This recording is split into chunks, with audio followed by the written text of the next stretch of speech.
You awakened being dragged across a wooden deck by several rough sailors. Large purple sails flutter above you in the wind, and the deck beneath you moves slowly up and down with the waves, which you can observe breaking over the bow of this well-maintained slave ship. The sailors force you to stand, and in the painfully bright light, you catch sight of a woman. She dressed in high leather boots with a rough appearance and a red sash around her waist. You recognize her from the broken rudder. It's Captain Girana. Kneel. At this moment, I could easily kill all of you. It would be merciful. Unfortunately, I am not merciful. You've been a minor obstacle to my masters, nothing more than an annoying fly, really. But you don't know my masters. They would never simply swat the fly, no. They are slow and patient. That's why they have handed you over to me, not to kill you, at least not yet. They have tasked me with making you suffer. It's not something I enjoy, I'm more practical. You can either be of use to me or be a burden, and I don't have much use for people who are a burden. However, I am loyal, and I will make you work as my slaves, manning the oars of my ship. Perhaps there will come a moment when you wish you were dead. Perhaps you will collapse from exhaustion. If that happens, I will simply resurrect you, and then we start all over again. I wonder, how many lives will you have? A sudden cold wind picks up, and the light on the ship changes, growing darker. In the air beside Captain Girana, a vortex of bright energy forms, slowly transforming into the face of a beautiful elf with dark skin and long white hair. Her dark, chilling eyes gaze down upon you and her lips curl into a sardonic grin. You thought you were clever, didn't you? But you are nothing more than toys for me and my associates. You will never escape, never be free again. You will spend the rest of your lives as slaves aboard this ship. Let this be a taste of what awaits your friends and family. Let it be known that anyone who crosses Imre will be tracked them down and made into my slaves. If you still wish to beg for mercy, now is your chance. You respond to Imre with defiance. The portal fades, and Imre's last order to Captain Girana is to give you a demonstration. Your gear is brought forward, and one by one your precious items are hurled into the sea.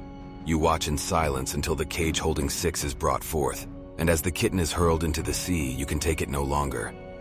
You struggle to break your bonds, beating back several guards while Rena changes into a crocodile and dives into the ocean and keeps 6 from drowning. Unfortunately, you are still too weakened from the last battle to overcome your enemies, but you convince Girana to stand down and to keep 6 alive in exchange for not inflicting further damage upon her men and her ship. You are all brought to the hold of the ship, and each of you is assigned a different bench and then chained to a wooden oar. Cruel overseers patrol the hold, forcing you and your fellow slaves to row.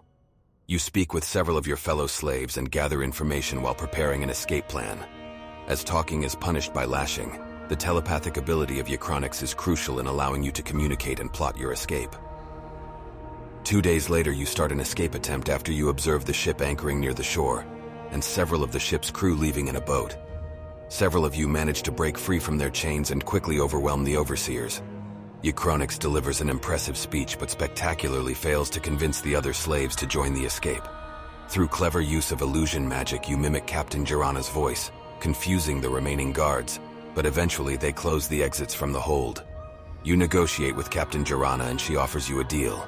She will leave one of the exits unguarded and will also leave a rowing boat tied to the side of the ship for you to use. But in return, you promise not to inflict any more damage to her ship. Leave the other slaves behind and do not mention this deal to anyone. You divide the slaves in the hold into 2 groups, 1 for each exit. You gather at the back hatch together with one of the braver slaves, a man named Gareth. You give the signal and open the hatch, which is unlocked as the captain promised. At the other hatch, a vial is dropped into the hold which breaks, releasing a green gas which you recognize as the sleeping gas the slave lords have used before. One by one, you climb onto the deck and use your magic to envelop the ship in fog. There are no guards visible, and you can see the rowing boat lying in the water as promised. Suspecting treachery, you approach cautiously, and some arrows come from the fog, but they seem to be poorly aimed.